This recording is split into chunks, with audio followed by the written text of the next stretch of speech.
오늘 첫째 날 우리에게 주시는 하나님의 말씀은 요한계시록 2장 1절에서 5절 말씀입니다.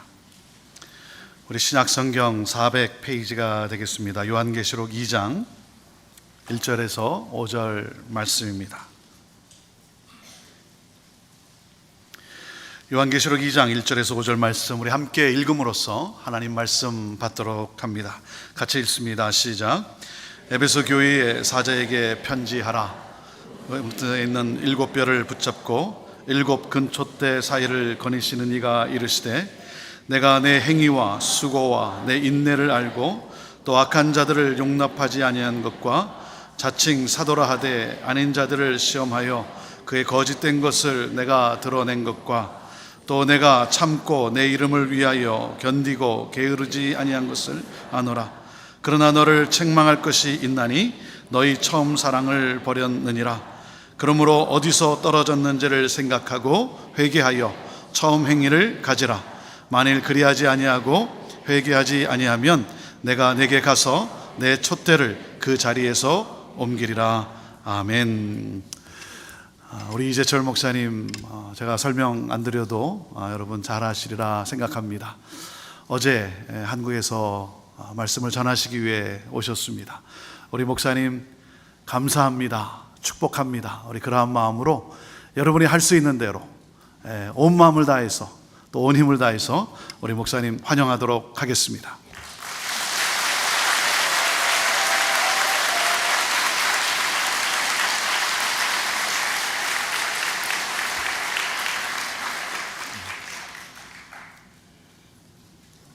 먼저 여러분께 세 가지 질문을 올려드리겠습니다. 첫 번째 질문입니다. 여러분은 왜 교회에 다니십니까? 여러분이 교회에 다니시는 궁극적인 목적이 지금 현재 무엇입니까? 오래전에 남과주에 있는 한 대형 교회가 특별 새벽 기도회를 개최하면서 대형 플래카드를 내세웠는데 그 플래카드에 쓰여진 특별 새벽 기도회의 슬로건 내용이 이랬습니다.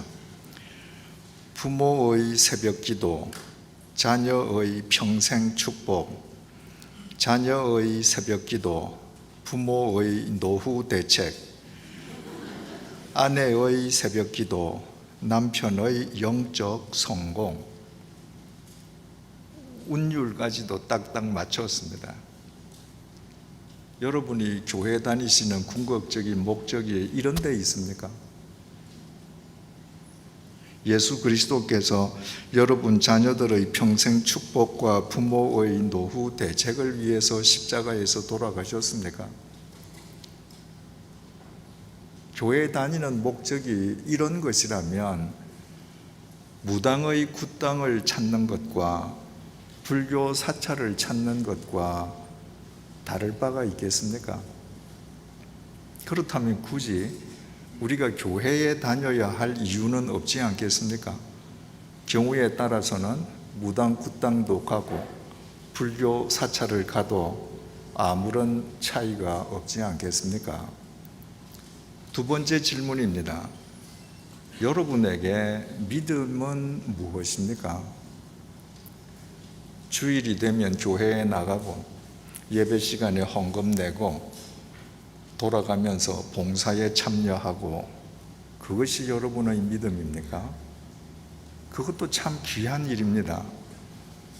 그러나 한 사람의 믿음의 참됨 여부는 종교 행위에 의해서 판가름 나는 것이 아니라 그 사람이 믿는 믿음의 대상에 의해서 판가름 납니다.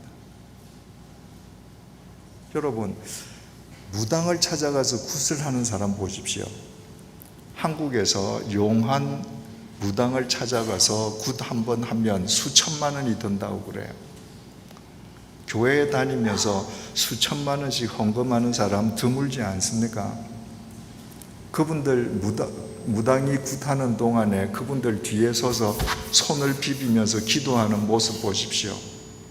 하얀 한복을 입고 밥도 먹지 않고 밤을 새워서 손을 비비면서 기도합니다. 그 종교 행위 자체는 우리보다 훨씬 더 진지하고 열성적입니다. 그런데도 우리는 그들을 가리켜서 믿음을 가진 사람이라고 말하지 않고 미신을 가진 사람이라고 말을 합니다. 왜 그렇습니까? 그들의 믿음의 대상이 고작 죽은 도야지 대가리나 좋아하는 잡신에 지나지 않기 때문입니다. 우리 믿음의 참된 여부는 우리 믿음의 대상에 의해 판가름됩니다. 그러므로 내가 내 믿음의 대상을 잘못 알거나 내 믿음의 대상을 잘못 선택한다면 내 믿음의 행위가 아무리 열성적이라도 그 믿음이 참된 믿음, 성경적인 믿음이 될 수는 없는 것입니다. 세 번째 마지막 질문입니다. 예수 그리스도의 길을 쫓는다는 것은 그 이전과는 확연하게 구별되는 전혀 새로운 삶을 사는 것을 뜻합니다. 예수를 믿는다는 것은 생각과 마음과 뜻이 달라지고 결과적으로 그 삶이 새로워지는 것입니다. 그런 의미에서 여러분은 주님을 영접하기 이전에 비해서 얼마나 삶이 새로워졌습니까? 만약 새로워지고 있지 못하다면 그 이유가 무엇이겠습니까? 또는 내가 주님을 영접하고 기쁨에 겨워서 새로운 삶을 살고 새로운 삶의 감격을 누구 못지않게 깊이 누렸는데 어느샌가 내 삶이 옛날의 삶으로 회귀해 버렸더라면 하고 있다면 그 이유는 또 무엇이겠는가? 오늘 우리가 이 세 가지 질문을 토대로 본문을 함께 생각해 보겠습니다. 본문 1절 말씀입니다. 에베소 교회의 사자에게 편지하라. 오른손에 있는 7별을 붙잡고 7 금 촛대 사이를 거니시는 이가 이르시되, 여기에서 7 금 촛대는 지금 터키 대륙 중부 지역을 일컫는 2000년 전 이름으로 소위 아시아에 있던 7 교회를 7 금 촛대라고 했습니다. 그리고 7 별은 그 한 교회 한 교회를 지키는 사자, 요한계시록 1장 20절에 의하면 그 각 교회를 지키는 유앙겔로스, 우리말로 굳이 번역하자면 천사, 사자가 되겠죠. 그 사자들을 일컫는 말입니다. 그러니까 주님께서는 아시아에 있는 7 별을 당신의 장중에 붙잡고 계실 뿐만 아니라 이 땅에 세워진 교회를 그냥 내팽개쳐 두시는 것이 아니라 그 교회를 언제든지 거니시면서 보고 계시는 분이시라는 거예요. 그런데 지금 이 본문 내용은 그 7개 교회 가운데에 지금 주님께서 에베소 교회에 보내시는 본문입니다. 중요한 사실은 주님께서 당신의 교회를 촛대라고 표현하셨습니다. 당신의 교회는 빛의 통로가 되어야 하기 때문입니다. 여러분, 얼마나 빛의 통로인 교회가 주님 보시기에 중요하고 아름다우면 주님께서 그냥 촛대가 아니라 금 촛대라고 말씀하셨습니다. 교회의 힘은 예배당의 크기나 헌금의 액수로 결정되지 않습니다. 교회의 힘은 얼마나 진리의 빛을 발하는가, 그것은 세상과 구별된 거룩에서만 나옵니다. 그때 교회는 금 촛대가 되는 것입니다. 우리는 우리 자신이 교회를 이루고 있는 그리스도인으로서 내가 몸담고 있는 내 교회가 촛대인가 금 촛대인가 늘 질문해야 합니다. 지금 이 내용은 아시아 7 교회 가운데에 에베소 교회 교인들에게 보내는 편지라고 했습니다. 당시 에베소는 로마 제국 수도 로마, 알렉산드리아, 안티옥과 더불어서 로마 제국 4대 도시였습니다. 동양과 서양을 잇는 교통의 요충지일 뿐만 아니라 상업, 문화, 경제 중심지입니다. 게다가 고대 사회 7대 불가사의 중에 하나인 아테미 신전이 있었습니다. 동서각지에서 매일 그 아테미 신전을 참배하는 사람들이 모여들었습니다. 자, 그 참배객들에게 기념품을 만들어서 판매하는 사람들 가게가 있죠. 그 사람들에게 밥을 파는 식당이 있죠. 그 사람들 잠재워주는 숙박업체가 있죠. 그러니까 에베소 사람들 거의 시민들 전부 다가 직접 간접적으로 에베소 아데미 신전으로 먹고 산다고 해도 과언이 아닐 정도로 아데미 신전은 에베소 시민들의 풍요로움에 큰 역할을 차지했습니다. 게다가 그 아테미 신전 속에 있는 여자 사제 1,500명은 모두 합법적인 종교 매춘부들이었습니다. 그러니까 이 에베소는 돈과 유흥과 쾌락이 넘쳐나는 도시인데, 더욱이 이 에베소 한가운데에는 황제를 신으로 모시는 황제의 신전이 있습니다. 로마 황제는 살아있는 신이었습니다.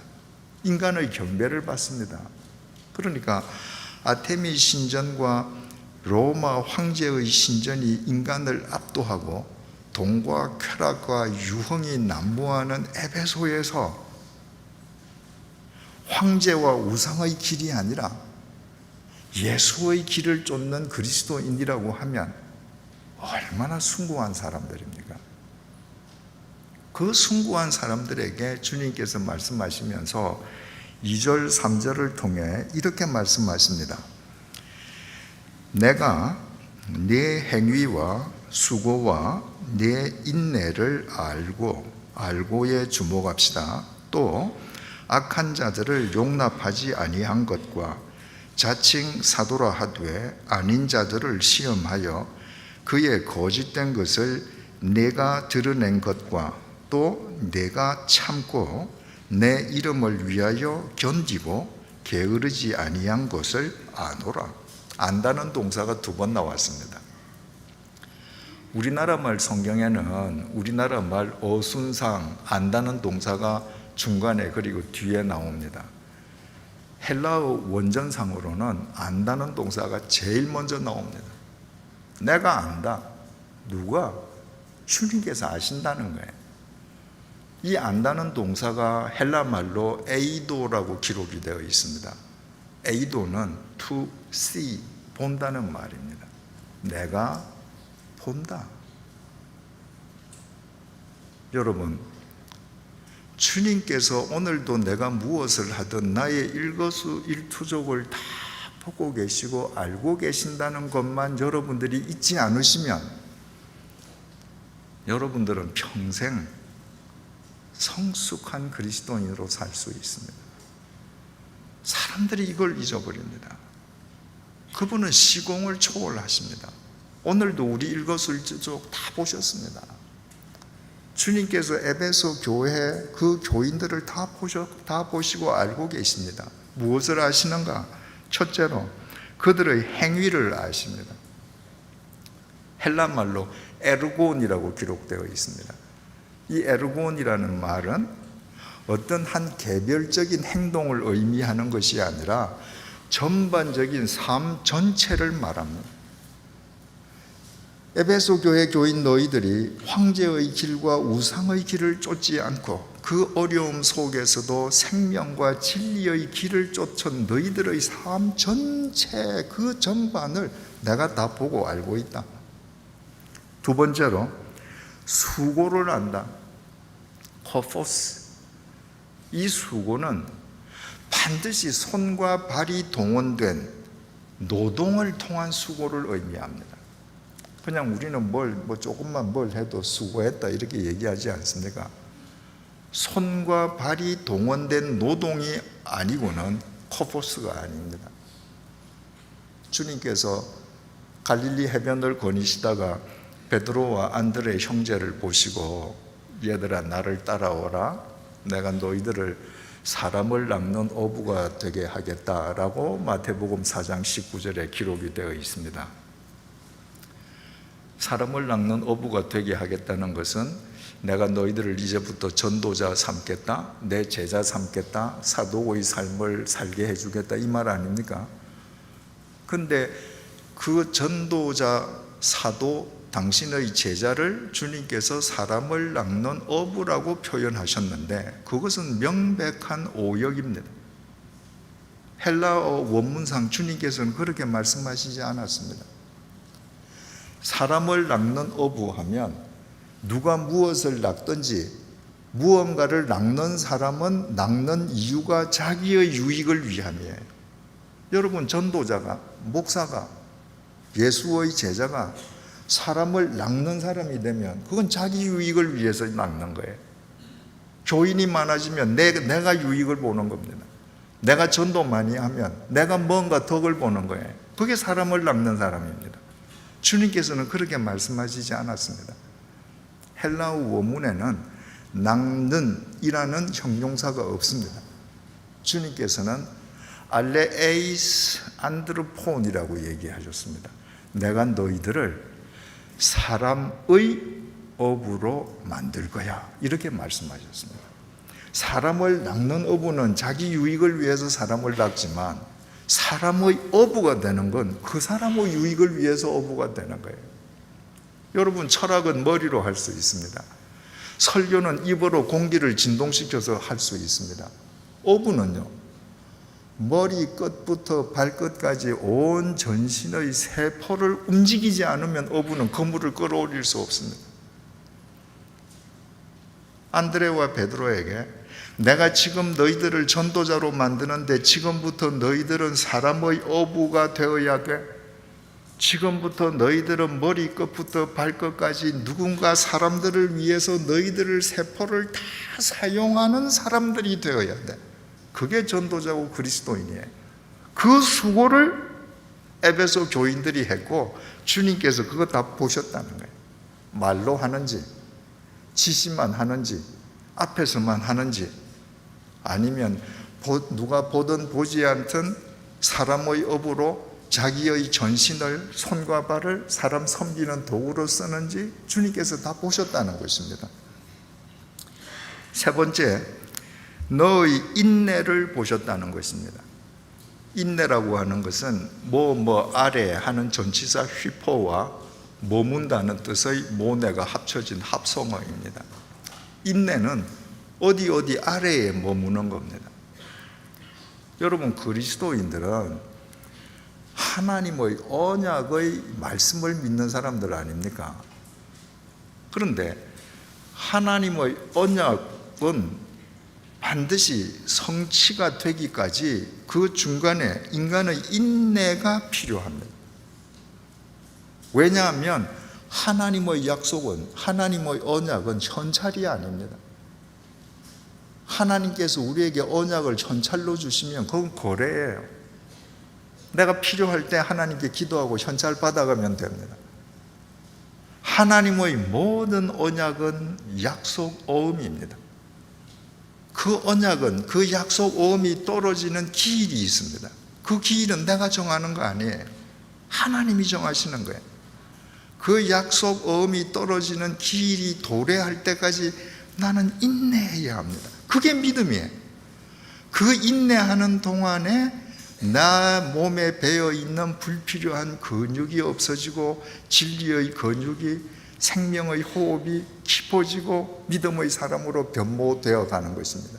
그러면 어떻게 인내하냐? 우리는 언약을 믿는 사람이기 때문에 그 언약이 성취되기까지 그 말씀 밑에 거하면 그 말씀이 나를 끌어가는 거예요. 나를 견인해 가는 겁니다. 그 말씀이 나를 가다듬어주고 빚어주시는 겁니다. 그래서 인내하는 것입니다. 주님께서 에베소 교회 너희들이 언약의 성취가 될 때까지 말씀 아래에서 인내하고 믿음의 깊이를 더해가는 것을 내가 보았다, 주님께서 말씀하시는 겁니다. 네 번째로, 악한 자들을 용납하지 않은 것을 주님께서 보셨다는 겁니다. 우리 성경이 악한 자들, 자는 사람 자들 아닙니까? 그러니까 악한 사람을 용납하지 않았다라고 하는 것처럼 되어 있습니다. 그러니까 뭐 살인하거나 강도짓하는 사람을 용납하지 않았다 이렇게 이해하기가 쉬운데, 헬라어 원문에 적혀 있는 카포스라고 하는 것은 사람만을 의미하는 것이 아니라 그냥 악한 것 모두를 통칭하는 단어입니다.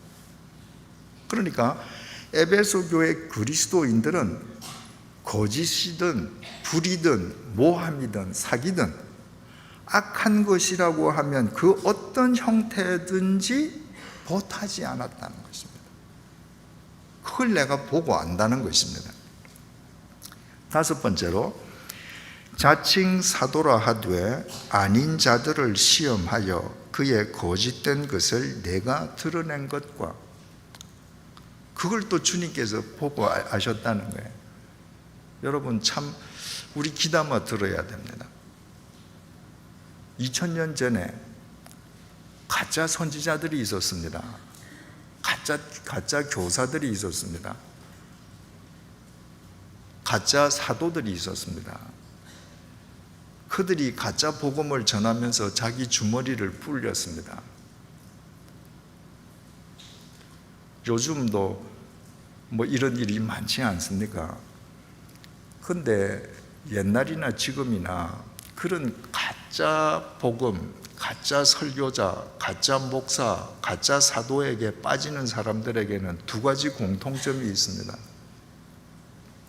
첫째가 욕망이고 둘째가 무지입니다. 가짜일수록 인간의 욕망을 부추깁니다. 자기 말만 들으면 내가 욕망하는 것이 어떻게든 이루어질 것처럼 욕망을 부추깁니다. 욕망에 사로잡힌 만큼 말씀에 대해서는 무지해요. 말씀에 대해서 스스로 자립하려 하지 않습니다. 그러니까 말씀에 대한 분별력이 없는 겁니다. 그런데 2000년 전에 가짜 선지자들이 이 교회 저 교회를 다니면서 가짜 복음을 터뜨리고 귀에 듣기 좋은 사탕발림을 이야기하면서 자기 주머니를 불리는데, 에베소 교인들은 하나님의 말씀으로 무장해서 저 사람들이 가짜를 전한다는 것을 분별해내었다는 것입니다. 얼마나 위대한 교인들입니까? 그런 교인들이 있으면 이단이나 가짜가 발붙일 곳이 있겠습니까? 주님께서 그거 보고 아신다는 거예요. 여섯 번째로, 너희들이 참은 것을 내가 안다. 아까 인내, 그 단어하고 똑같습니다. 히포모네. 이 하나님의 언약 아래에서 인내하는 것이 얼마나 중요한지 주님께서 내가 너희들 신앙생활 하는 거 구체적으로 안다고 8가지를 말씀하셨는데, 그 8가지 가운데에 딱 인내, 요 한 가지만 두 단어를 연거푸 사용하셨습니다. 너희들이 인내하는 것 내가 또 안다. 다시 강조하셨습니다. 7번째로, 내 이름을 위하여 견딘 거 내가 안다. 내 이름을 위하여, 우리말 위하여라고 번역된 것이 헬라어의 디아라고 기록되어 있습니다. 이 디아라는 말은 뭘 통하여라고 하는 전치사인데, 위하여라는 뜻도 되지만 때문에입니다. 예수 이름 때문에, 예수 이름 때문에 견뎠다 하는 이 동사는 바스타조, 감수한다는 것입니다. 여러분, 우리가 예수를 믿고 살아가면 예수 이름 때문에 맞지 않아도 될 비바람을 맞을 때가 있습니다. 그때 에베소 교인들은 예수 이름 때문에 맞아야 될 온갖 세상의 비바람, 풍상, 시련, 도전을 감수했다는 거예요. 주님께서 그거 다 보셨다는 거예요. 여러분, 우리가 예수 이름 때문에 도전과 맞닥뜨려서 그 시련을 감수할 때 아무도 모르는 것 같습니다. 그래서 때로 우리가 주저앉고 야합하고 타협하려 할 때가 많습니다. 주님께서는 다 보고 계신다는 거예요. 네가 내 이름 때문에 네가 어떤 고통을 감수하는지 내가 다 안다는 거예요. 그 나 자신을 알고 계시면 주님을 생각함으로 우리는 이 세상의 어떤 도전도 뚫고 나갈 수 있는 거예요. 마지막으로 게으르지 아니한 것을 안다. 여기 게으르지 아니하다라고 번역이 되어 있으니까 태만하지 않게 근면하고 성실하게 일한 것을 안다 라고 말씀하신 것처럼 보입니다. 근데 주님께서 말씀하신 코피아오라고 하는 단어는 낙심하지 않는다는 거예요. 네가 어떤 상황 속에서도 낙심하지 아니한 거, 소망을 붙잡고 네가 나아간 거, 내가 그거 안다는 겁니다. 여러분, 우리가 살아가는데 우리를 낙심케 하고 절망시키는 일이 참 많습니다. 그런데 인간을 가장 절망시키는 일이 뭐예요? 결국 죽음 아닙니까? 죽음은 나를 아무것도 못하게 만듭니다. 내가 가진 모든 것을 무의미하게 만듭니다. 죽음보다 더 절망스러운 것이 있겠습니까? 그런데 우리 주님은 그 죽음을 깨트리신 분이에요. 그 죽음을 깨트리고 영원히 사신 분이십니다. 그분을 내 주인으로 모셨는데 세상에 뭐가 우리를 낙심케 하겠습니까? 그 믿음을 내가 보고 안다는 거예요. 여러분, 바로 이것이 예수를 믿고 예수를 쫓아 살던 에베소 교인들의 새로운 구체적인 삶의 내용이었습니다. 자기만을 위해서 살던 손과 발을 내어놓고 섬김의 삶을 살고,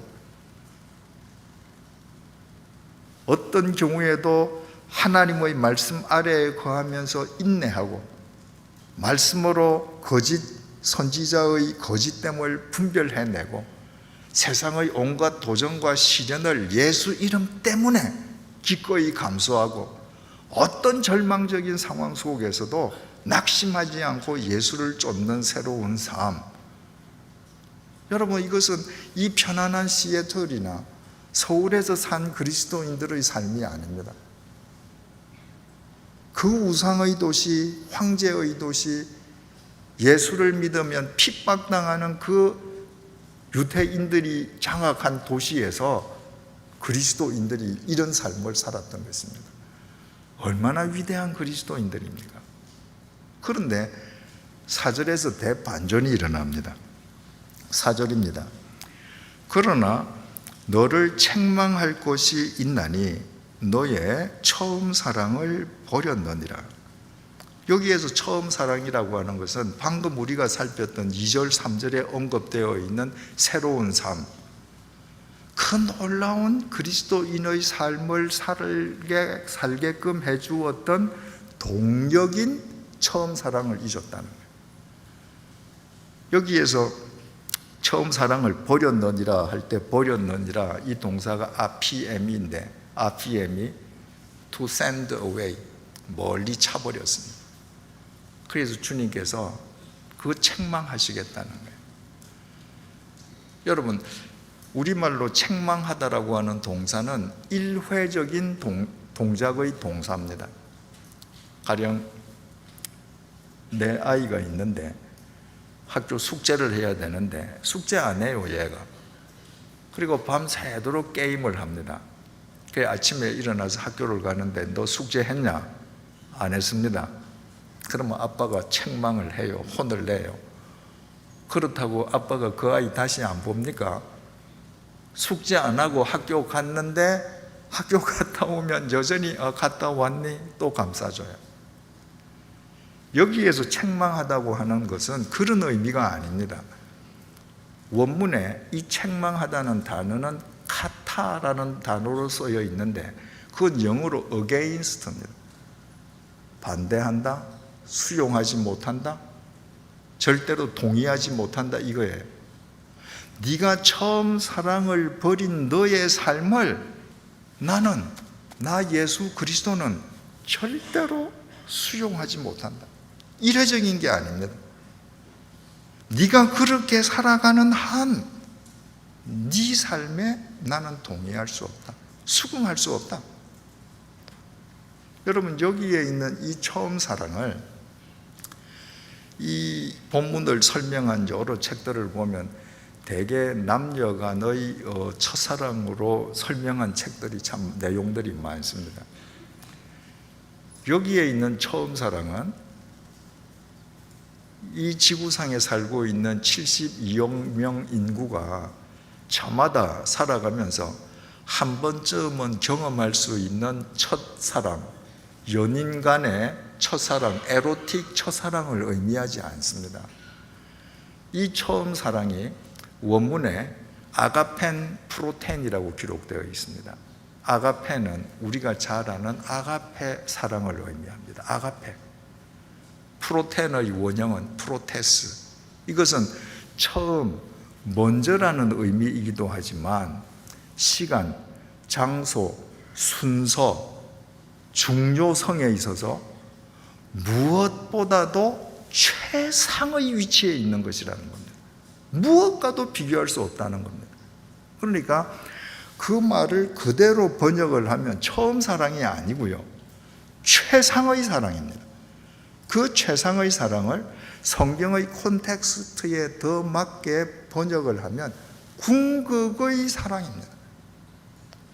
에베소의 교인들이 그 궁극의 사랑을 얻음으로 그 궁극의 사랑을 힘입어서 아까 2절 3절에 언급되어 있는 것과 같은 새로운 삶을 살았습니다. 그런데 그 궁극의 사랑을 소멸함으로 결과적으로 새로운 삶 자체도 없어져 버린 거예요. 그와 같은 너 존재, 너의 삶을 하나님께서는 절대로 수긍하시지 않겠다, 받아들이시지 않겠다. 그러면 이 궁극적인 사랑, 주님께서 말씀하시는 이 궁극적인 사랑이 도대체 성경에서 어떻게 인간에게 주어졌는가? 우리가 한번 성경을 찾아볼 필요가, 확인해 볼 필요가 있습니다. 이스라엘 백성을 한번 생각해 보십시다. 이스라엘 백성이 400년 동안 이집트에서 노예살이하지 않았습니까? 여러분, 우리가 일제에 36년을 식민 통치를 받았는데 실제로는 36년이 아니죠. 1910년 9월부터 1945년 8월 달까지니까 만으로 따지면 33년 한 10개월인가 11개월인가 그렇죠. 그런데 우리는 그 고통이 얼마나 컸는지 33년 몇 개월이라고 하지 않고 36년이라고 그래요. 400년이면 여러분 어떻겠습니까? 상상이 되십니까? 이 성경에서 이집트의 400년 노예살이는 죽음과 죄의 소굴을 의미하지 않습니까? 거기에서 이 사람들이 해방을 얻습니다. 그 해방을 어떻게 얻습니까? 그들이 띠매고 구호를 외치고 칼 들고 투쟁을 해서 얻었습니까? 아니었습니다. 하나님께서 이스라엘 백성을 그 죄와 죽음의 노예살이 구렁텅이에서 빼내시기 위해서 모세를 보내셨습니다. 그리고 모세를 통해서 9번 재앙을 내리셨습니다. 이집트의 파라오가 이스라엘 백성을 해방시켜 줄 듯 하면서 9개의 재앙을 맞을 때까지 해방시켜 주지 않았습니다. 당연하지 않겠습니까? 당시에 남자 장정만 60만 명 아닙니까? 그 남자 장정은 가장이니까 적어도 아내가 있지 않습니까? 그 부부만 따지면 120만 명이죠. 그들에게 부모 한 분이 계시거나 아니면 자식들 중에 장성한 자식이 한 명이 딸려 살면 한 집에 3명만 따져도 일을 할 수 있는 노동력을 가진 사람이 180만 명 아닙니까? 옛날 그 시대의 노예는 국부의 원천이잖아요. 그 노예가 국가기관 산업기구 장치입니다. 그게. 그 노예를 통해서 모든 농작물이 다 생산되는데 이거 하루아침에 해방시킨다? 국가 경제를 포기하는 거 아닙니까? 그 바보가 아니고 파라오가 하겠습니까? 주님께서 드디어 마지막 재앙을 내리십니다. 마지막 재앙은 이집트 파라오부터 이집트에 있는 모든 집안의 장자와 모든 짐승의 첫 새끼를 주님께서 치시는 겁니다. 죽이는 겁니다. 그런데 그 죽음의 재앙, 죽음의 심판 속에서 하나님께서 당신의 백성들만은 구원해 주십니다. 지키셔요. 어떻게 지키시는가?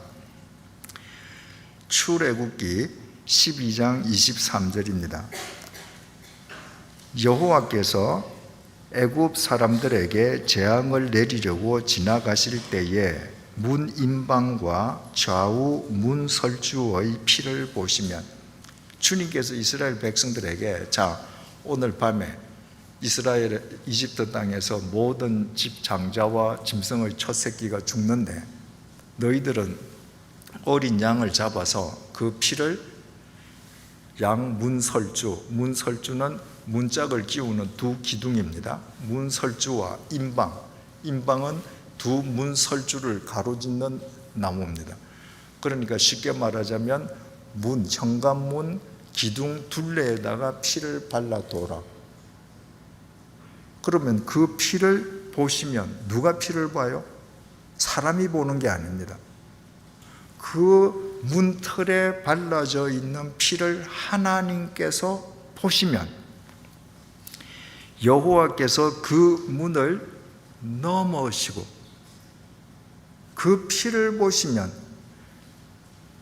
첫 새끼와 첫 장자를 죽이시는 하나님의 재앙의 심판이 그 집을 넘어가신다. 히브리 말로 파사흐입니다. 넘어간다. 영어로 번역하니까 pass over입니다.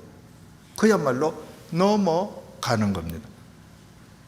한자로 번역하니까 넘을 유자에 넘을 월자 유월이 됩니다.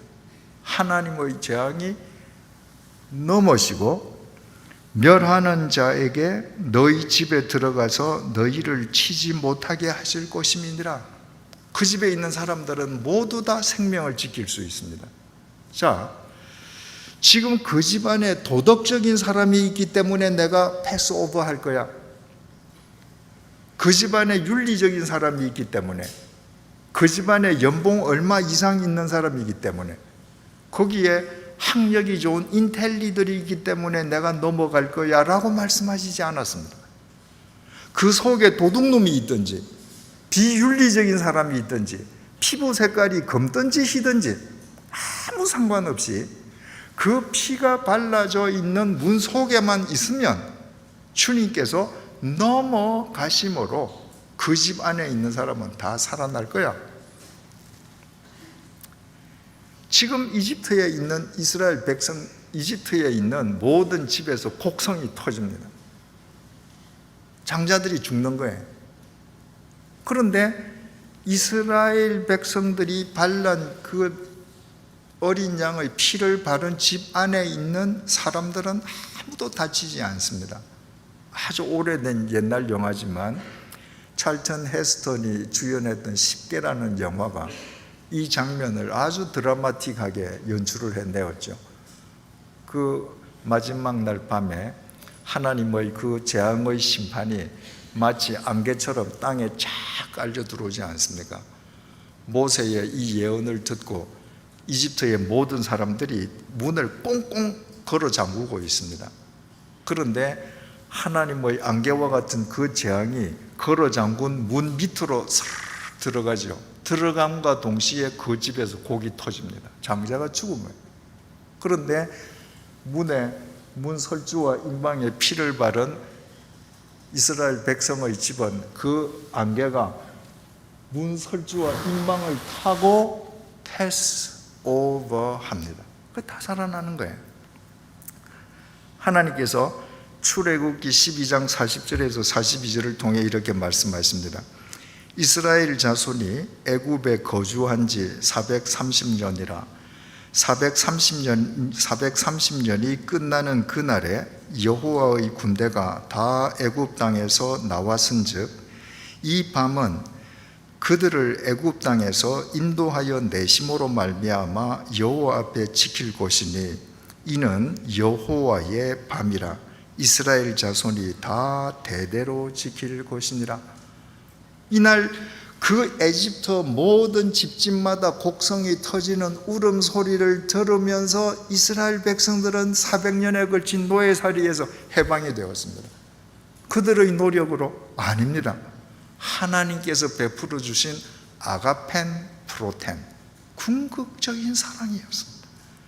그 하나님의 사랑이 임하심으로 그들이 구원을 받아서 그 여호와의 밤, 그날을 그들이 영원히 기념하기 위해서 만든 절기가 유월절, 히브리 말로는 파사흐 동사에서 나와서 페사흐, 영어로는 패스오브의 P자를 대문자로 P를 쓰면 유월절이 됩니다.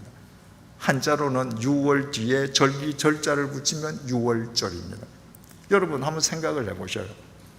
온 에집트 땅에 곡성이 가득 찼는데 그 곡성 소리를 들으면서 하나님께서 값없이 베풀어 주신 아가펜 프로텐으로 400년이 넘는 노예살이에서 그들이 해방이 될 때 그들이 그 사랑에 감격하면서 모두들 가나안을 향한 새로운 삶을 살리라고 결심하지 않았겠습니까? 그 새로운 삶의 동인이 그들에게 있는 것이 아니라 그들에게 베풀어 주신 하나님의 궁극의 사랑 때문에 그들은 새로운 삶을 살리라고 다 노래하면서 애굽에서 나왔습니다. 여러분, 우리가 다 이 사랑을 경험한 사람들입니다. 바울이 고린도에 편지를 쓰면서 고린도전서 2장 1절, 2절에서 이렇게 기록합니다. 형제들아, 내가 너희에게 나아가 하나님의 증거를 전할 때에 말과 지혜의 아름다운 것으로 아니하였나니. 여러분, 신약 성경의 4분의 1을 바울 혼자서 썼습니다. 사복음서를 빼고 나면 신약 성경의 3분의 1을 바울이 썼습니다. 그 바울의 문장이 얼마나 수려하고 그의 논리가 얼마나 탁월한지 가히 바울을 가리켜 문의 귀재라고 해도 과언이 아닐 정도입니다. 근데 바울은 뭐라고 지금 얘기하는가? 나는 너희들에게 편지하고 내가 예수를 믿고 예수를 전할 때에 나는 한마디도 미사여구를 쓰지 않았다. 내 문장력을 뽐내려고 한 적이 없다. 내가 핵심을 둔 건 뭔가?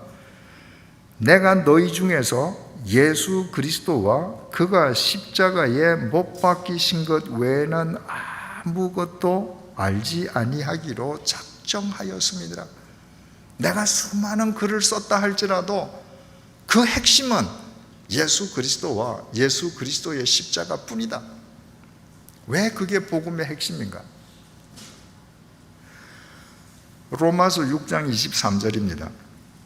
죄의 싹은 사망이요 하나님의 은사는 그리스도 예수 우리 주 안에 있는 영생이니라. 모든 죄인은 거룩하신 하나님 앞에서 다 죽어야 되지 않습니까? 그런데 예수 그리스도의 십자가가 우리에게 영원한 생명, 영원한 구원을 줬습니다. 어떻게 예수 그리스도의 십자가가 그 역할을 할 수 있었습니까? 여러분, 예수님을 가리켜서 유월절의 어린 양이라고 성경이 부릅니다. 유월절의 어린 양이 뭐죠? 하나님께서 말씀하셨습니다. 마지막 재앙을 내릴 때 어린 양을 잡아서 피를 문 임방과 좌우 설주에 발라둬라. 그러면 내가 피를 보면 그 집 문을 넘어가리라. 예수님이 바로 그 유월절의 어린 양이라는 거예요. 예수님께서 유월절의 어린 양으로 십자가에서 피를 흘리시고 고난을 당하셨습니다. 여러분, 많은 그리스도인들이 예수님을 구세주로 믿으면서 왜 우리 주 예수 그리스도께서는 공자님처럼 부처님처럼 좀 품위 있게 고상하게 돌아가시지는 못했을까 질문합니다. 예수님은 그렇게 돌아가실 수가 없었습니다. 예수님의 머리에 로마 군인들이 조롱하기 위해서 팔레스타인의 가시를 엮어서 면류관이라고 왕관이라고 머리를 씌워서 눌렀습니다. 여러분 팔레스타인 여행하시면서 팔레스타인 가시나무를 보신 분은 아시겠습니다만은 팔레스타인의 가시는 못보다 더 날카롭습니다. 그걸로 관을 엮어서 이마에 누르면요 그냥 찢깁니다. 피가 줄줄줄 흘러요. 왜 주님께서 머리에 피를 흘리시고 고난을 당하셔야 합니까? 우리가 머리로도 지은 죄를 하나님의 심판으로부터 패스오버 시켜주시기 위함입니다. 예수님께서 로마 군병의 채찍질을 가슴과 등에 당하셨습니다. 인류가 고안해낸 가장 잔인한 채찍이 로마 제국의 채찍입니다. 로마 제국의 채찍만 채찍 끝에 쇠추가 달려 있었습니다. 그래서 긴 채찍을 군인이 돌리다가 채찍을 맞는 제수의 허리에 채찍을 탁 갖다 대면 이 제일 끝에 있는 쇠추의 무게로 쫙 채찍이 제수의 몸에 감깁니다. 그러면 쭉 뺍니다. 제일 끝에 있는 쇠추가 탁 살에 박혀 있다가 채찍을 쭉 뺄 때 살을 쫙 짚고 나갑니다. 그러니까 영화에서 보듯이 브라이드 도리온에서 로마 군인이 짧은 채찍을 막 이렇게 치는 것은 그분들이 고정을 잘 못한 겁니다. 로마 군인은 예수님을 그런 채찍으로 채찍질한 게 아닙니다. 가장 잔인한 채찍에 예수님의 가슴과 등이 터지면서 피를 다 흘리셨습니다. 왜? 우리가 마음으로도 지은 죄에 대한 하나님의 심판을 패스오버 시켜주시기 위해 예수님의 손이 십자가에 못 박히셔서 피를 흘리셨습니다. 우리가 손으로 지은 죄에 대한 하나님의 심판이 우리를 패스오버 되게 해주시기 위함입니다. 예수님의 발에 십자가가 못 박혀서 피를 흘리셨습니다. 우리가 가장으로서 사회인으로서 그리스도인으로서 가세는 안 될 것을 돌아다니면서 우리가 두 발로 지은 죄값에 대한 하나님의 심판이 패스오버 되게 해주시기 위함입니다. 예수님께서 돌아가셨는지 안 돌아가셨는지 확인하기 위해서 로마 군병이 예수님의 옆구리에 창을 찔러서 마지막 피, 물 한 방울까지 다 흘리셨습니다. 우리가 썩어 문드러질 이 몸뚱아리로 지은 죄에 대한 하나님의 심판도 패스오버 시켜주시기 위함입니다. 그러니까 그 예수님을 만나고 나니까 바울은 그 예수와 예수 그리스도의 십자가 외에는 할 말이 없습니다. 그래서 바울이 이렇게 말하지 않습니까? 고린도후서 5장 17절입니다. 그런즉 누구든지 그리스도 안에 있으면 새로운 피조물이라 이전 것은 지나갔으니 보라 새 것이 되었도다. 여러분 바울의 손과 발은 예전에 뭐였습니까? 예수 믿는 사람들 다메섹, 예루살렘에서 200km가 떨어져 있는 다메섹까지 가서 체포하고 연행하고 투옥시키는 범죄의 도구였습니다. 그 범죄의 도구가 하나님의 심판으로부터 패스오버 시켜주시는 예수 그리스도의 십자가, 어린 양의 보혈을 만나고 나니까 그 예수 그리스도의 십자가 안에서 새로운 피조물이 되었습니다. 죽음의 병기가 의의 병기가 된 거예요. 생명의 통로가 된 겁니다. 그러니까 우리나라 말로는 말입니다. 보라 뭐 이런 감탄사가 번역을 해도 이게 마음에 안 와닿습니다. 근데 이 바울이 자기 손을 보면서 얼마나 감탄하면 보라 새 것이 되었도다. 세상을 향해서 외치는 겁니다. 세상 사람들아 내 손과 발 좀 봐. 이거 어제 손 아니야. 이거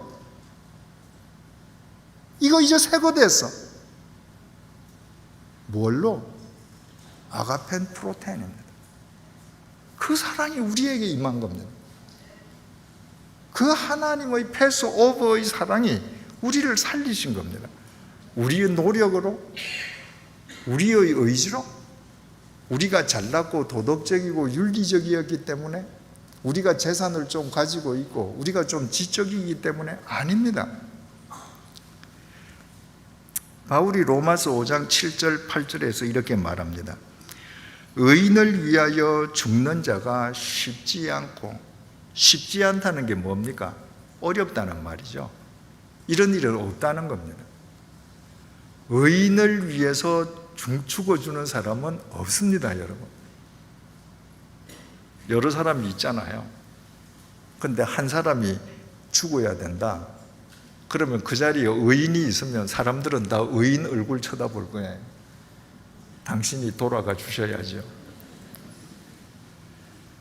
여러분, 지금 만약 여기가 무슨 이 반기독교적인 그런 이 국가여서 우리가 지금 예배드리는 이 장소를 반기독교적인 군대가 지금 딱 진을 치고 밖에서 한 사람만 나와라, 한 명만 죽어라, 그럼 나머지는 다 집에 보내줄게.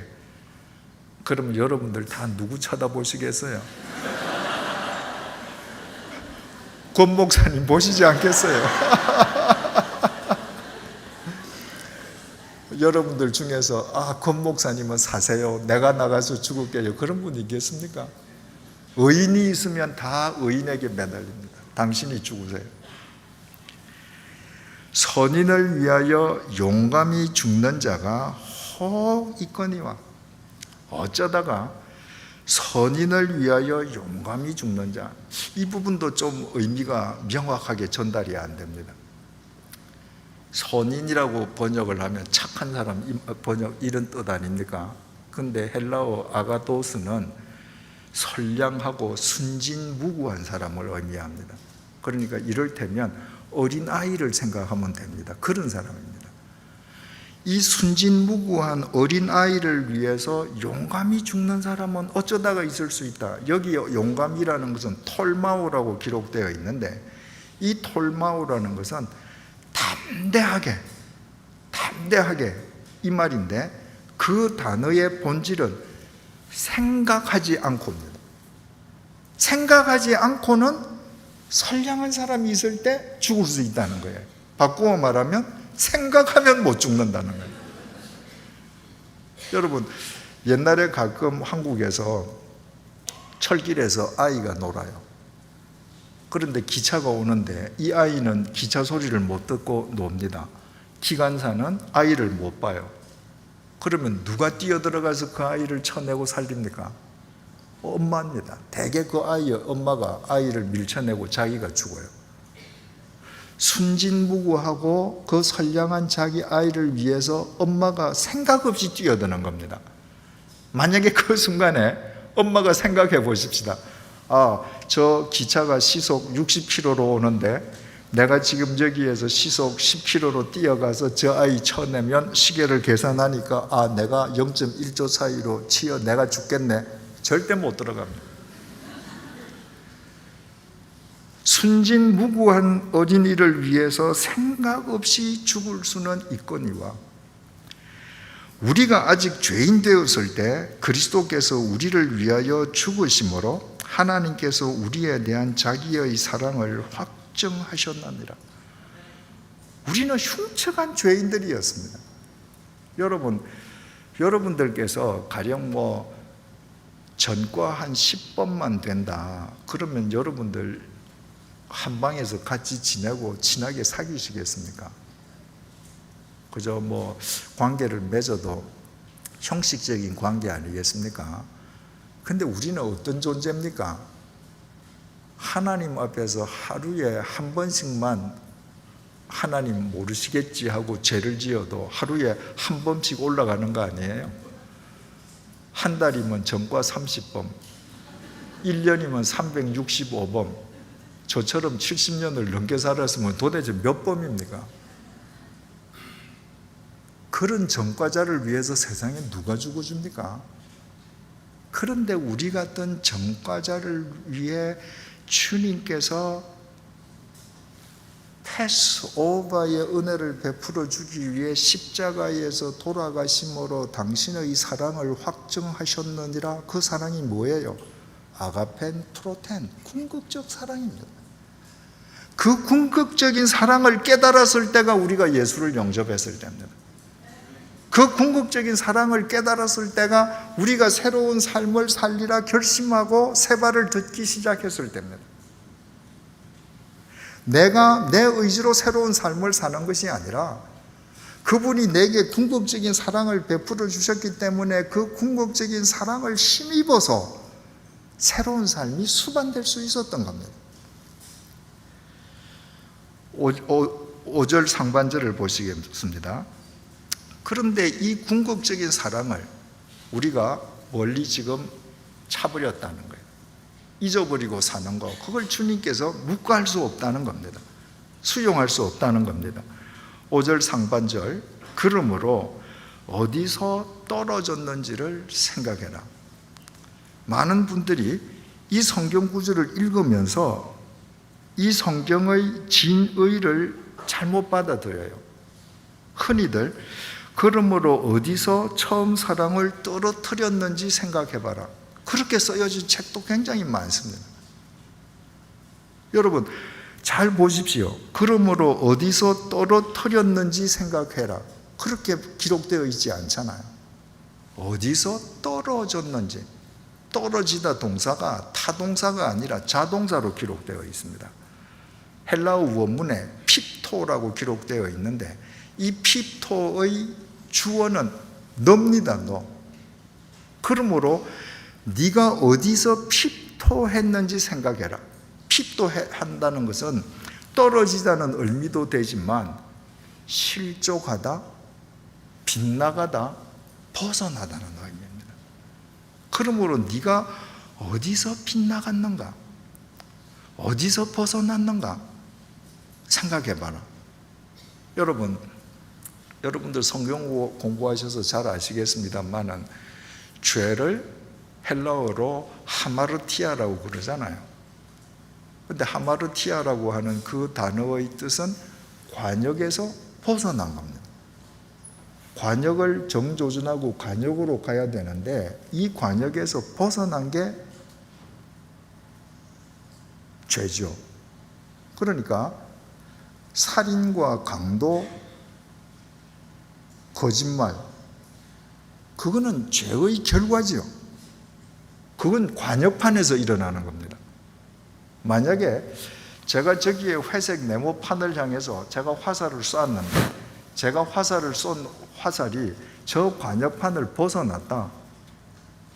벗어난 건 결과 아닙니까? 그런데 그 관역판에서 벗어난 동의는 뭐예요? 뭐가 잘못된 거예요? 저 관역판이 잘못됐습니까? 아니에요. 제 조준이 잘못된 거예요. 제가 조준을 다른 데를 한 겁니다. 그러니까 그리스도인은 삼위일체 하나님을 관역판으로 삼아야 돼요.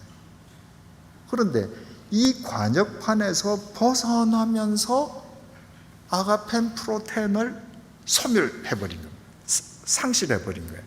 이런 얘기하고 똑같습니다. 오늘 시애틀의 태양이 얼마나 아름다웠습니까? 태양이 아름다우니까 창문을 통해서 따뜻한 햇볕과 밝은 빛과 따뜻한 열기가 창문을 통해서 들어오지 않았습니까? 그런데 그 창에다가 검은 암막을 쳐버립니다. 그럼 태양하고 관계가 단절되죠. 암막을 침과 동시에 태양의 열과 빛도 사라져 버립니다. 내가 하나님을 관역판 삼지 않으면 이건 태양과 나 사이에 암막을 친 것과 똑같습니다. 하나님께로부터 내려오던 아가펜 프로텐이 없어져 버리는 거예요. 그 아가펜 프로텐이 없어지니까 그 아가펜 프로텐을 동력으로 살던 새로운 삶도 증발하는 것이죠. 그래서 네가 어디에서 하나님을 관역판으로 삼는 삶이 벗어났는지 생각해라. 생각하라고 하는 이 동사가 문에 모뉴오라고 기록되어 있는데 주의 깊고 면밀하게 관찰하고 들여다보라는 겁니다. 여러분 마태복음 6장 38절에도 예수님께서 생각하라는 말씀을 합니다. 예수님께서 메시아로 이 땅에 오셨는데, 인간을 구원해 주러 오셨는데, 그 메시아 앞에 모이는 인간들은 전부 다 더 잘 먹고 더 잘 살겠다는 문제를 들고 옵니다. 그래서 예수님께서 얘들아, 어떻게 너희들 나를 쫓으면서 먹고 사는 문제만 그렇게 따지냐? 들의 백합화를 한번 생각해 보아라. 쟤들이 수고하니? 길쌈하니? 그래도 솔로몬의 옷보다 아름답지 않니? 오늘 있다가 내일 아궁이에 던져지는 들풀도 하나님께서 저렇게 입히신다면 하물며 너희 일까 보냐? 믿음이 작은 자들아, 생각 한번 해봐라. 그때는 카타만다노라는 동사를 쓰셨습니다. 그때의 카타만다노는 깊이를 강조하는 단어입니다. 깊이 한번 생각해봐라. 들풀을 입히시는 하나님이 너 굶기냐? 깊이 생각해봐라. 지금 여기에 프네모니오는 네가 그 하나님의 아가펜 프로텐 속에서 감격해서 살다가 언제 어느 과정에서 하나님의 관역파를 네 스스로 내팽개쳤는지 네 인생의 전반에 걸쳐서 면밀하게 되돌아보라. 이거는 길이를 강조하는 겁니다. 그러니까 우리가 우리 인생에 대해서 생각할 때 한편으로는 카타만다노 깊이, 또 한편으로는 길게 우리가 태어나서부터 지금까지 오는 동안에 하나님께서 어떻게 개입하셨는가 길게 생각해 보면 우리의 문제, 내가 지금 고민하는 모든 상황에 대한 답이 그 속에 실은 다 들어있는 거거든요. 그래서 주님께서 깊이 생각해 봐라.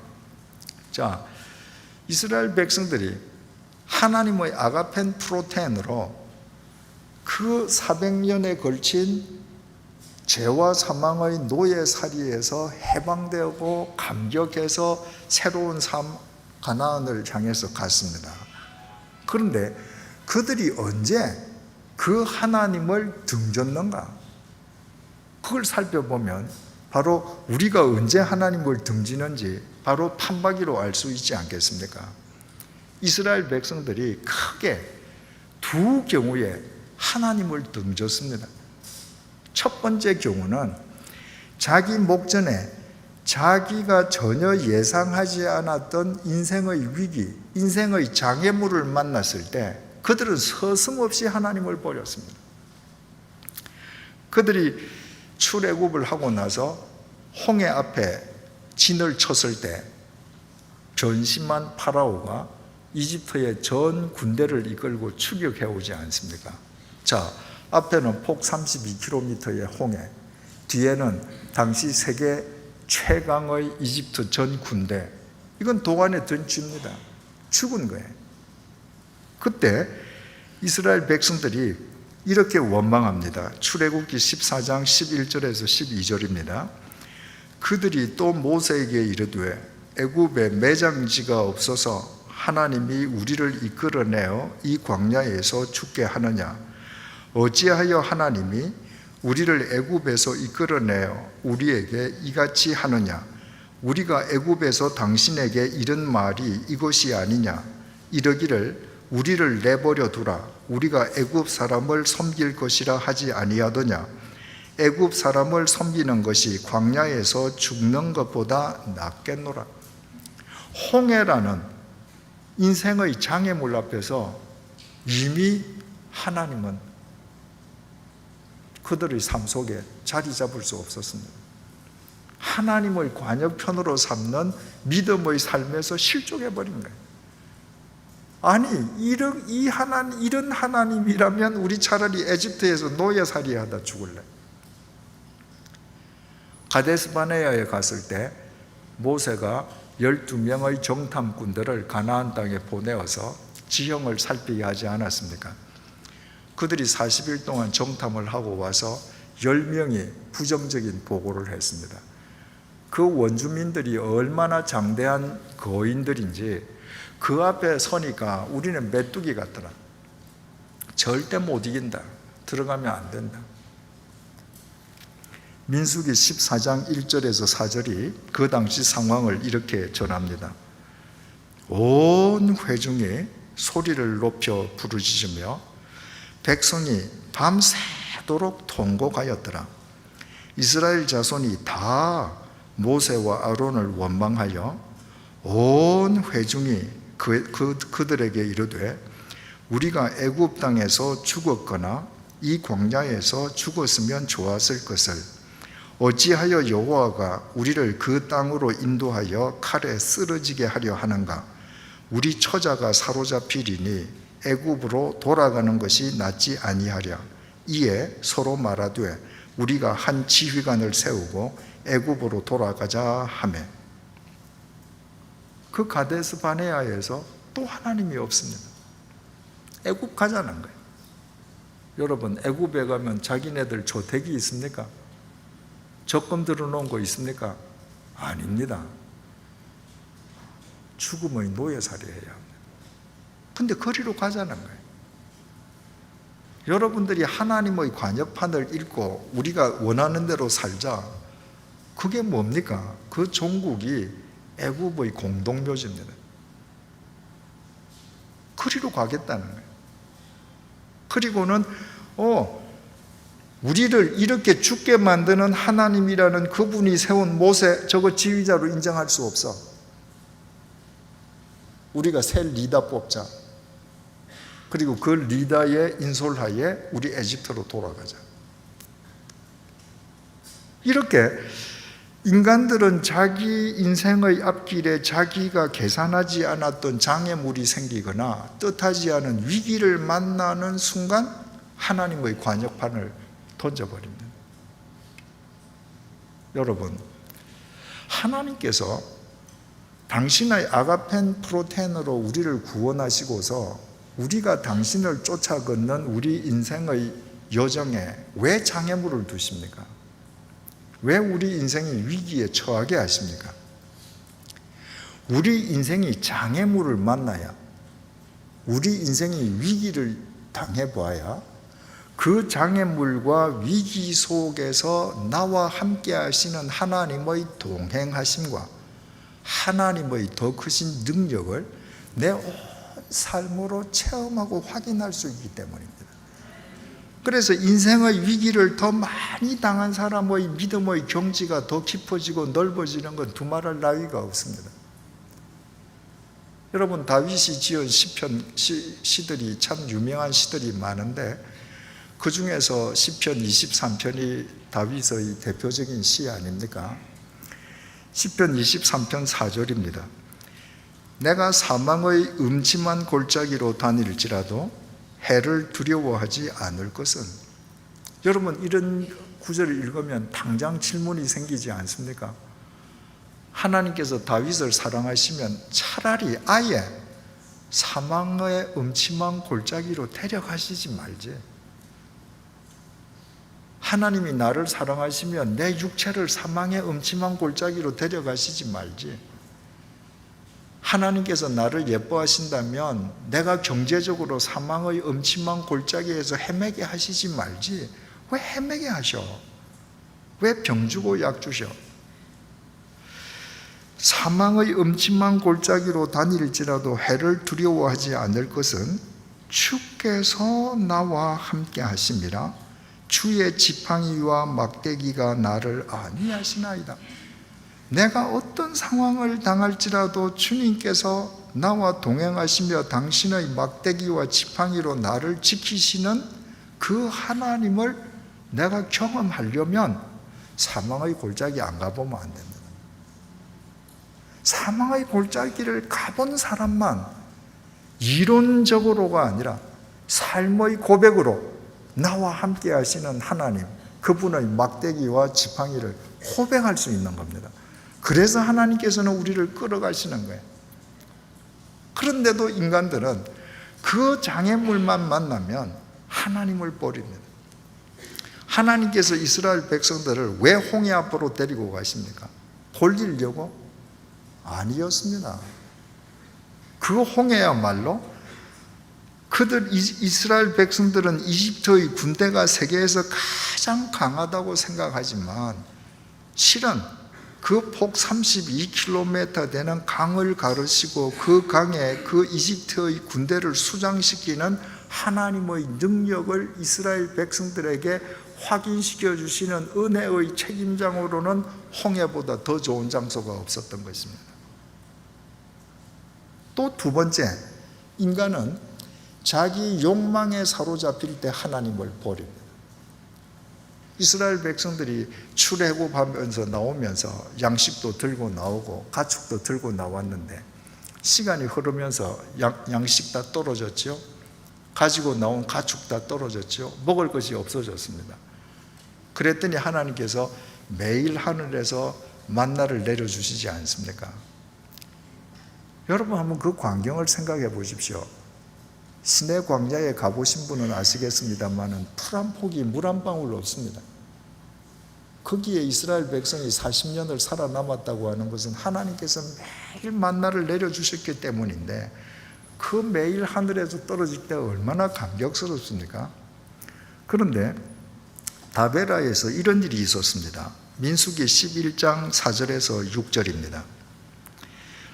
그들 중에 섞여 사는 다른 인종들이 탐욕을 품음에 이스라엘 자손도 다시 울며 이르되 누가 우리에게 고기를 주어 먹게 하랴.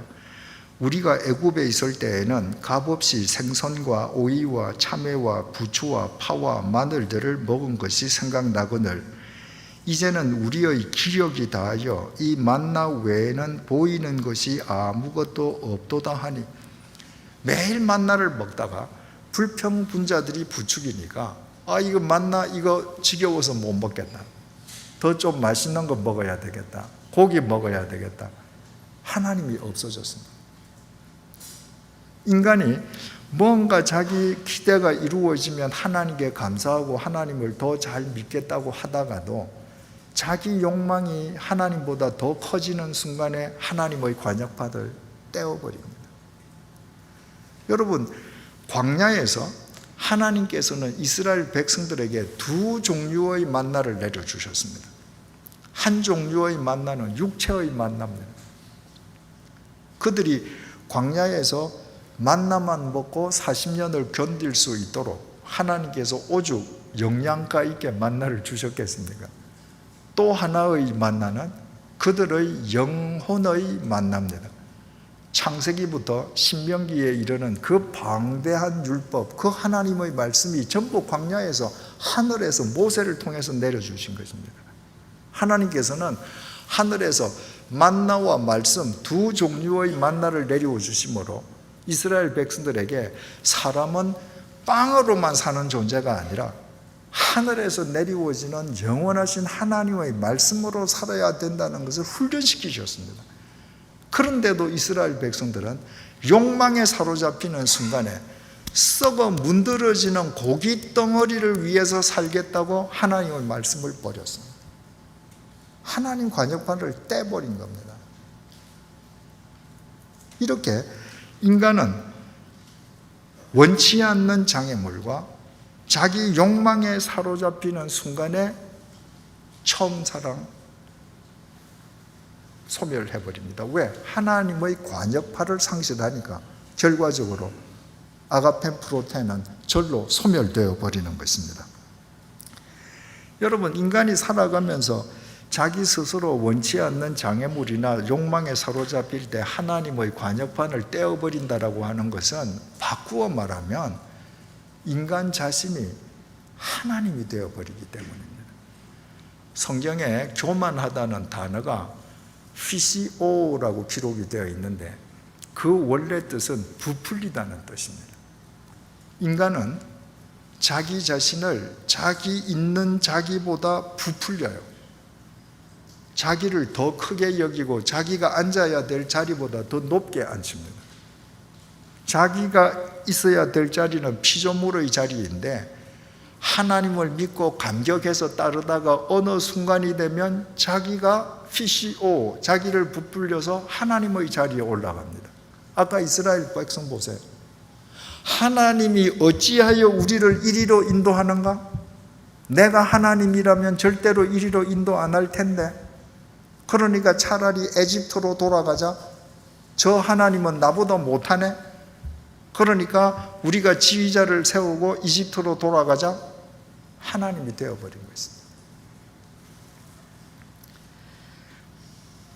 5절, 그러므로 어디서 떨어졌는지를 생각하고 회개하라.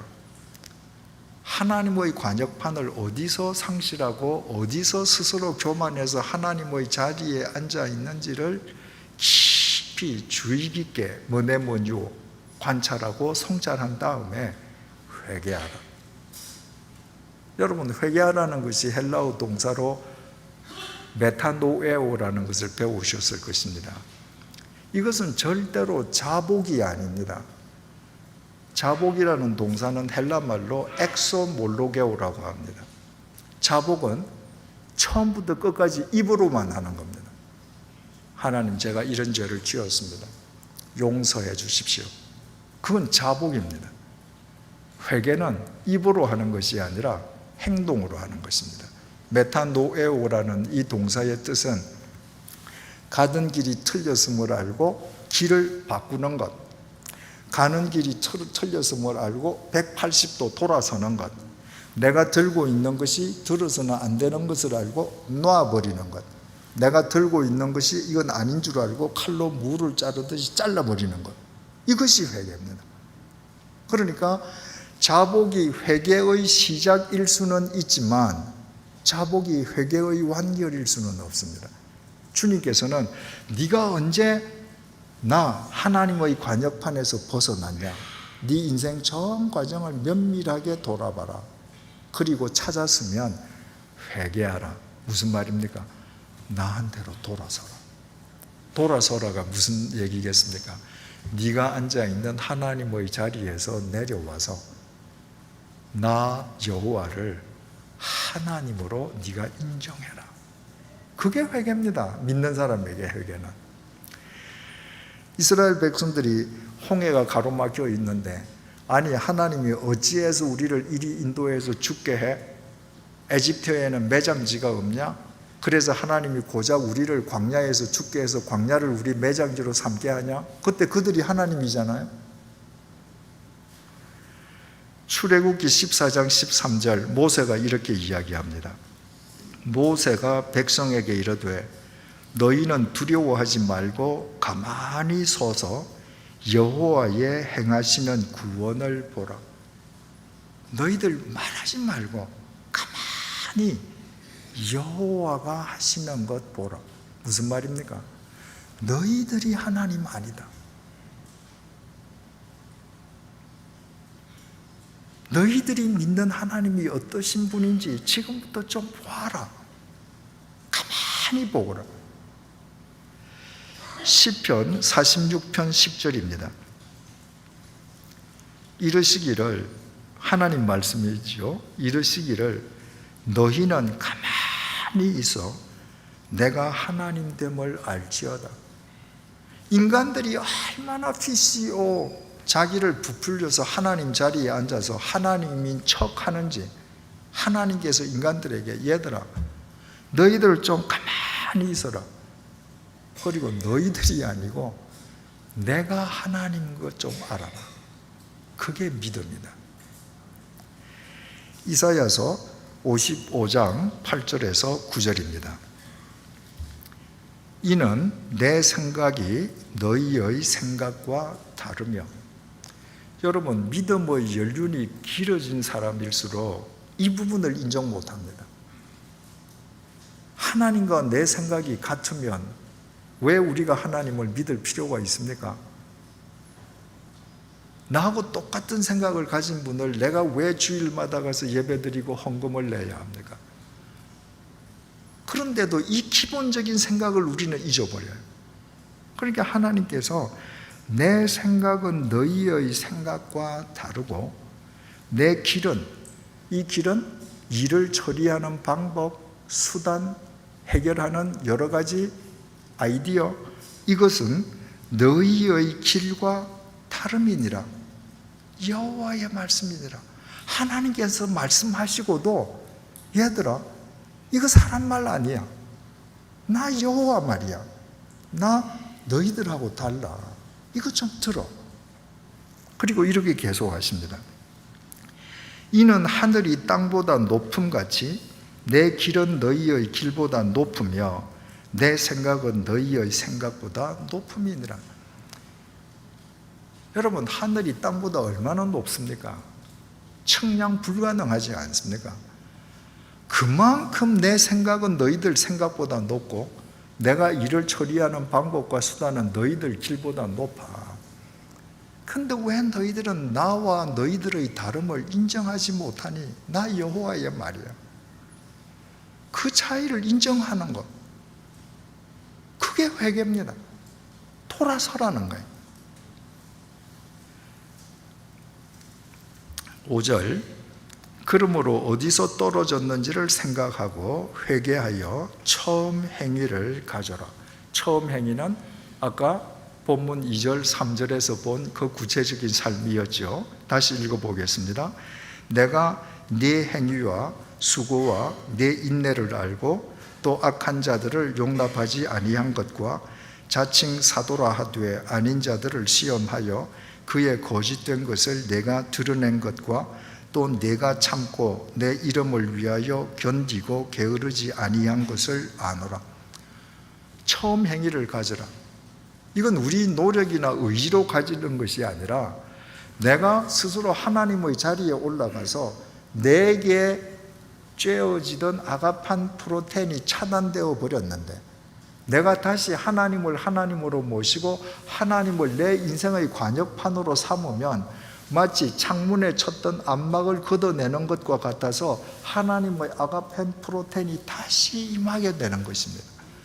그러므로 그 아가펜 프로테인을 힘입어서 처음 행위, 새로웠던 그 삶으로 되돌아가라. 이것을 한마디로 얘기하면 주님의 말씀대로 살라는 것이죠. 요한복음 14장 21절입니다. 나의 계명을 지키는 자라야 나를 사랑하는 자니 나를 사랑하는 자는 내 아버지께 사랑을 받을 것이요 나도 그를 사랑하여 그에게 나를 나타내리라. 본문 2절 3절에 나타나 있는 그 새로운 모든 구체적인 삶을 한마디로 표현하면 주님의 말씀대로 살았더니 그런 모양의 삶이 된 것이죠.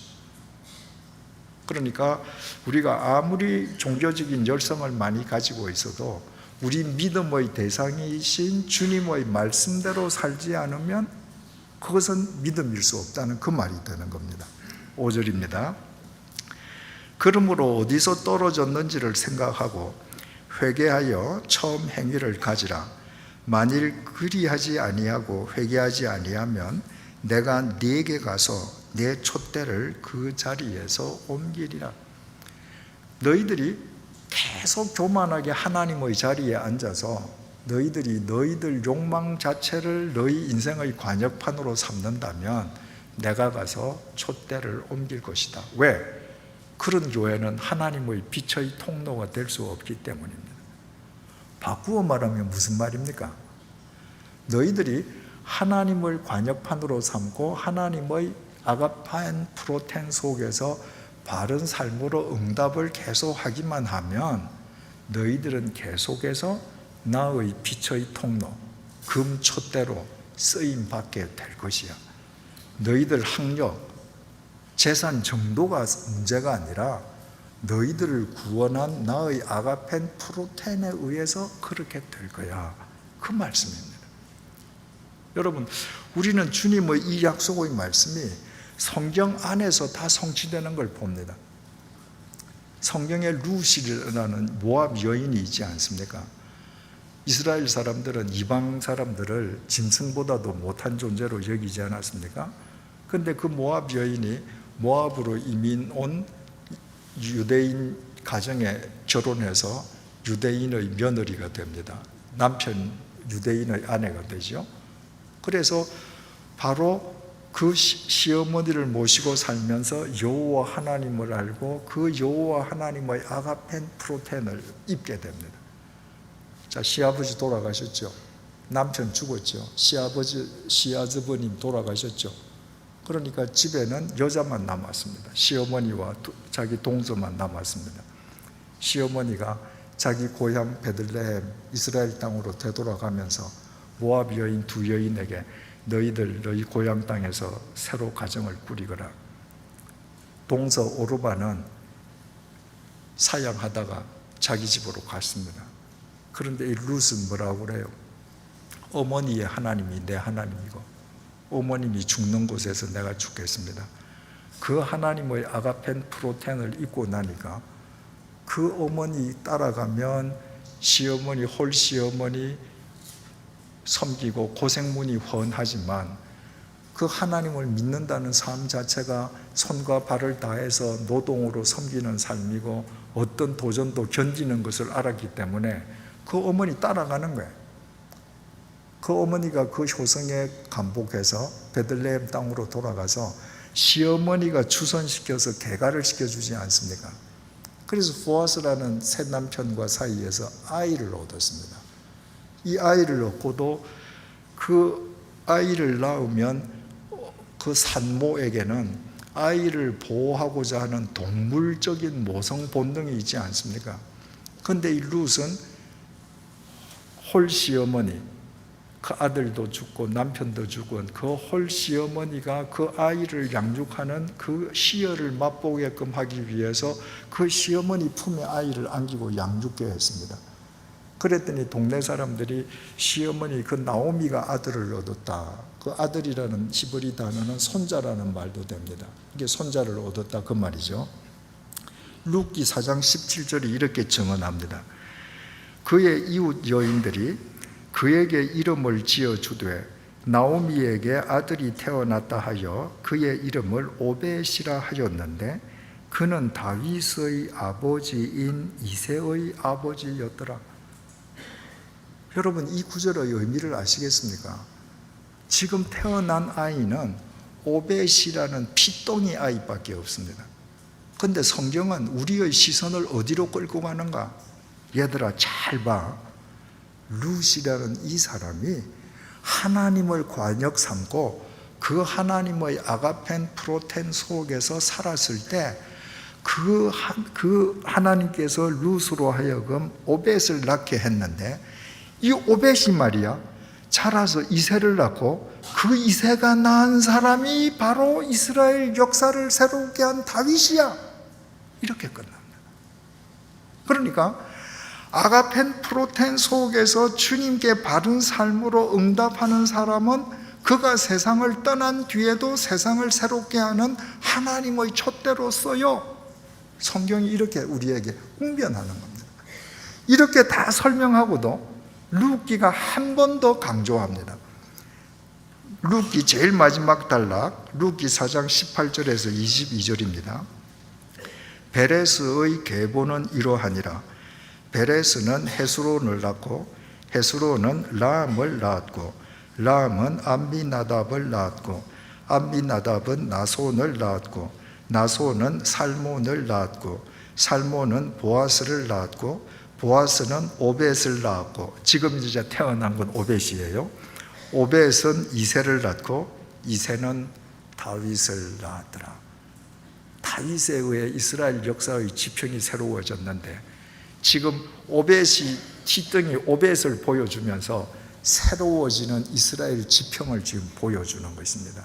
여러분 우리가 아무리 보잘것없는 존재라 할지라도 삼위일체 하나님을 관역판으로 삼고 그분이 우리에게 쬐어주시는 그분의 아가펜 프로텐을 힘입어서 우리가 바른 삶 새로운 삶으로 응답하기만 하면 주님께서는 우리가 세상을 떠나간 뒤에도 우리의 삶의 족적으로 미래를 새롭게 하시는 하나님이신 것입니다. 서두의 질문으로 되돌아가십시다. 우리 왜 교회 다닙니까? 첫째 질문입니다. 이유는 한 가지여야 합니다.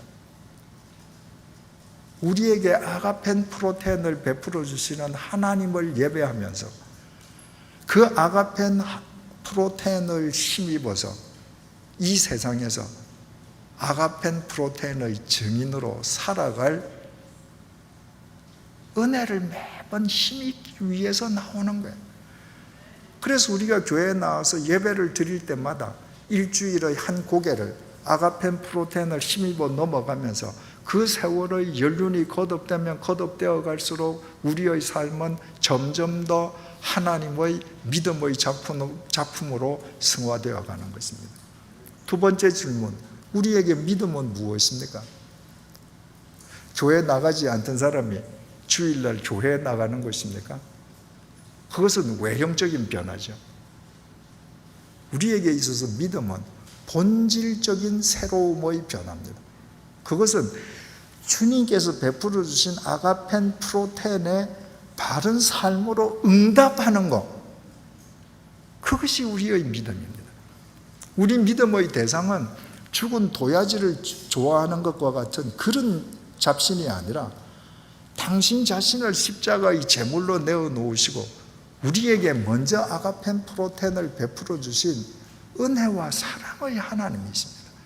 그 하나님에게 바르게 응답하는 삶을 사는 것이 곧 우리의 믿음입니다.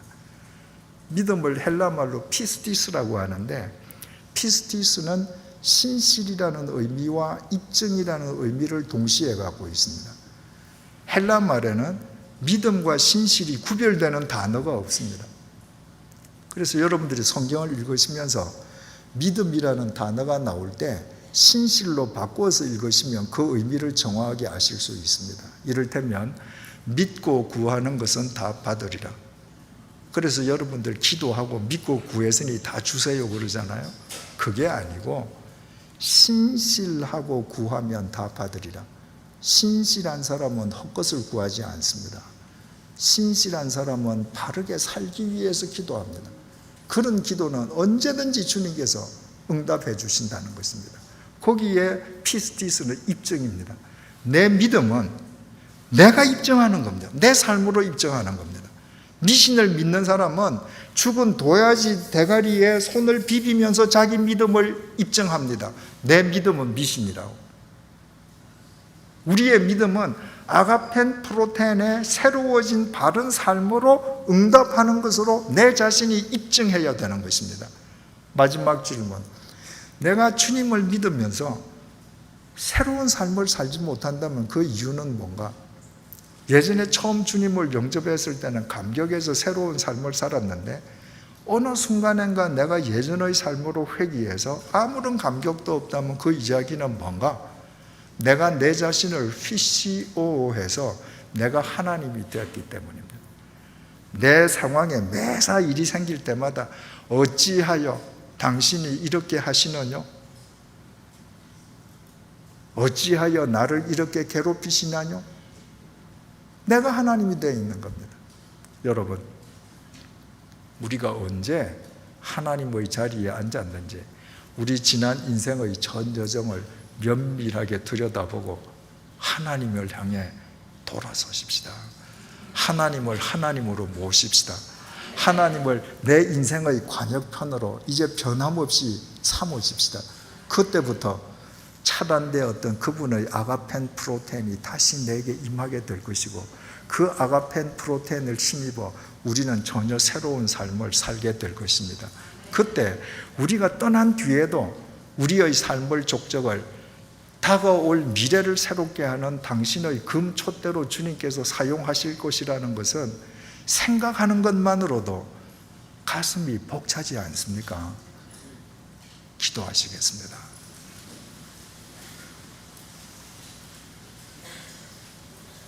주님, 400년 넘게 노예살이하던 이스라엘 백성들에게 능력이 있어서 그들의 의지로 그들의 힘으로 해방을 맞지 않았습니다. 오직 하나님의 일방적인 아가펜 프로텐으로 그들을 해방시켜 주셨습니다. 그러나 그들은 인생의 위기를 맞을 때마다, 욕망에 사로잡힐 때마다 자기 자신들을 PCO 부풀리고 하나님의 자리에 앉아 하나님을 관역판 삼는 믿음을 스스로 내팽개쳐버리고 말았습니다. 그러다가 그들은 광야에서 모두 죽어 이리저리 흩어져 버리고 말았습니다. 주님, 우리에게도 동일한 아가펜 프로텐을 베풀어 주시고 그 아가펜 프로텐을 힘입어 새로운 삶을 사는 감격도 주셨던 것 참 감사합니다. 그러나 되돌아보면 어느 순간인가 우리 자신이 하나님의 자리에 앉아 스스로 하나님이 되어 하나님의 관여판을 떼어버리고 살아왔던 우리의 어리석음을 이제 보게 해주시는 것 정말 감사합니다. 주님, 우리의 이 무지를 용서해 주시기를 간구합니다. 이제 우리 두 팔을 벌리고 하나님을 향해 돌아섭니다. 이제부터 하나님을 온전히 하나님으로 모시고 하나님과 우리의 다름을 인정하고 삼위일체 하나님을 우리 인생의 관역판으로 삼는 믿음의 행군을 변함없이 나아가게 해 주시기를 간구합니다. 그리하여 하나님께서 매일 아침 해가 뜨듯이 우리에게 내리쬐어 주시는 하나님의 아가펜 프로텐을 힘입어 새로운 삶을 살게 해주시고 새로운 삶으로 응답하는 우리의 삶의 족적이 다가오는 미래를 새롭게 하는 주님의 금촛대로 쓰임받는 아름다운 생명의 역사가 이 밤 이 자리에서부터 시작되게 하여 주시옵소서. 예수님의 이름으로 기도드립니다. 아멘.